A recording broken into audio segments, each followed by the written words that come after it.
For a young mother who's thinking about adoption for her child, she needs to think about it carefully. She needs to meet with a professional worker who will help her look at all her options. I ended up as the detachment commander in Guelph. So I retired here, and that just sort of seemed like a natural progression out of a career in policing and into private investigations. 4 sets of friends that I had were all adopted, boys and girls, the whole family. And just coincidence where our house was. So I grew up with adopted kids, so it was totally natural. There was never anything wrong or different about it. A wild love affair. I started going out with Bob when I was just 14 in high school, and I guess he was the love of my life. In Mount Forest, I was born and raised in Mount Forest. Holstein is a village right close to it, which is where we moved when I was 2.5. And I lived there till I left home as a 18 or 19-year-old. My name is Margaret O'Reilly. I'm the manager of adoption services here at Catholic Children's Aid in Toronto.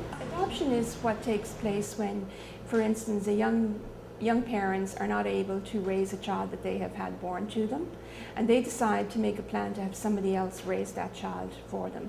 So the child then becomes, through an adoption order, the child becomes the child of the adoptive parents. And often adoptive parents are people who have not been able to have produced a child themselves, and rather than staying childless, they decided they would try to make a plan for themselves, and that's how children end up being placed with certain couples who applied to adopt. George and Kathy Pollard, they're the people that adopted me. And I was born in September, and they adopted me in October. I always knew I was adopted growing up. I knew what I was adopted before I knew what it meant.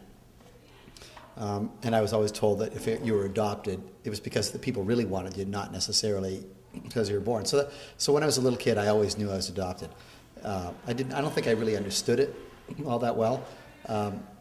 So it was fine, and I had a number of friends, a couple that lived, 2 kids that lived right behind us, and 2 other sets of kids that lived down the street, and another friend. So 4 sets of friends that I had were all adopted, boys and girls, the whole family.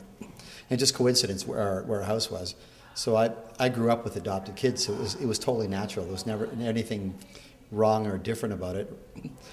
Growing up, once I became a teenager, it was different, because you start to wonder who you are, and or at least I did. I mean, I've had the conversation with a number of people that are adopted, and it's pretty much the same story I found.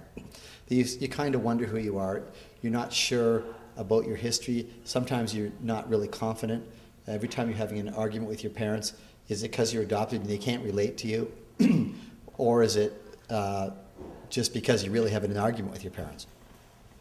And I didn't really have an understanding of it until we first had our kids. Then I found that there's an instant connection. I'm sure you have a real connection with your mom and dad. And I always, don't get me wrong, I love my parents very much, but there was never a connection. Like, if I said this shirt's yellow, or my dad would say it was green. Parents had always told me I was adopted. It was never a secret. I had known I was adopted since I knew it, ever since I can remember.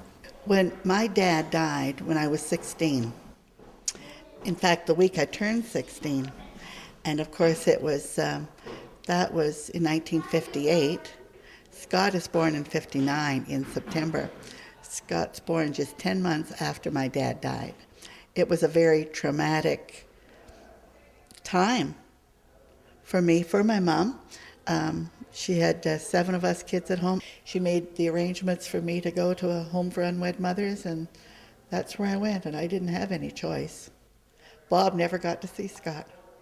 I did. You know, she's doing this voluntarily, and she doesn't know what it's going to feel like until she actually does it. Right. And that's what the 21 days is for. The mother is not permitted to give her consent until the baby is a full 7 days of age. Okay, there's that built-in protection. Right. And then she has 21 days in which to withdraw that consent if she changes her mind. Nobody can, I've never told my kids this, nobody can understand how it feels to say goodbye to your baby.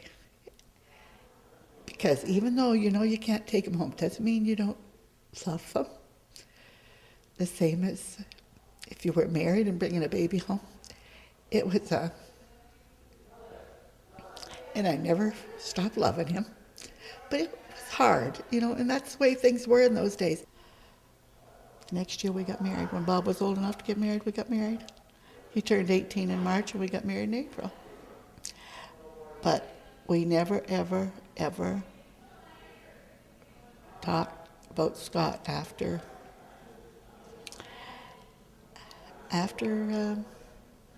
he left with the Children's Aid that day. We never talked about him again. I always had a little birthday party on his birthday. I was just Bob or I at it. I always made cake that day. And none of the kids, as my kids grew up, they never caught on why we always had cake that day. But when I was 30, my parents were cleaning up their place and said, "Oh, Scott, you should have all these papers." So I was 30 or 31. And that's when and it's the first time I really studied them. And then I knew all about at least the medical part of the family. My mother was one of 14, my father was one of 6. Every bit of information there was except the name, because the records are still sealed.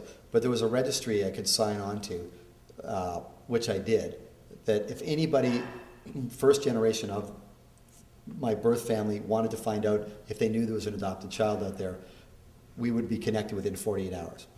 So that was basically 15 years ago, and I signed on for that, and nothing ever happened. So she said, "You should hire this private investigator to find out your family." She was always bugging me over the last couple of years, jokingly.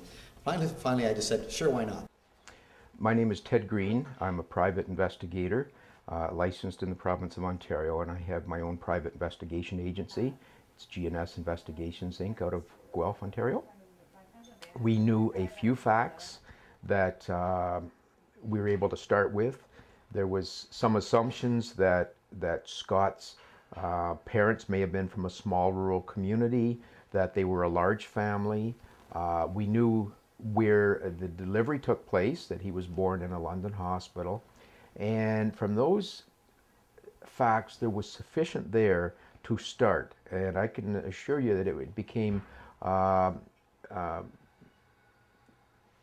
somewhat difficult, my investigators looking at different pieces of it, and again, piecing it together. And from down in London, there was a lot of legwork done throughout southwestern Ontario that ultimately took us back up to Mount Forest. So then once we were into Mount Forest, then we were able to hone in a little bit closer. And then we look at a different series of investigative tools, and that included looking at some of the historical files that we could find and family files. So one of the areas that we focused on would be at the Wellington County Museum, and we start going back through some of the old newspapers and periodicals, and we find information about that family. And as we looked at some of that historical data, it started to look closer and closer to the fact that we might have the correct family. At that point, I went back to Scott and said, here's the information we have, and here's what we could do to pursue this a little bit further, including going and approaching this woman in Mount Forest, who I strongly believe is your birth mom. Can't say absolutely at this stage, and he requested that we do that. And when people come to your door, strangers like that, and they want to talk to you, Miss McClellan, you think something has happened to one of your family or something. You're not thinking you're going to hear something good. You're scared that something bad has happened. It took a few minutes, and I was watching her, and you could almost see her heart pounding, and I wasn't sure whether she's about to say, "I'd like you to leave." There's a few tense seconds, and then she said, "Yeah, that's my son." And no, when he started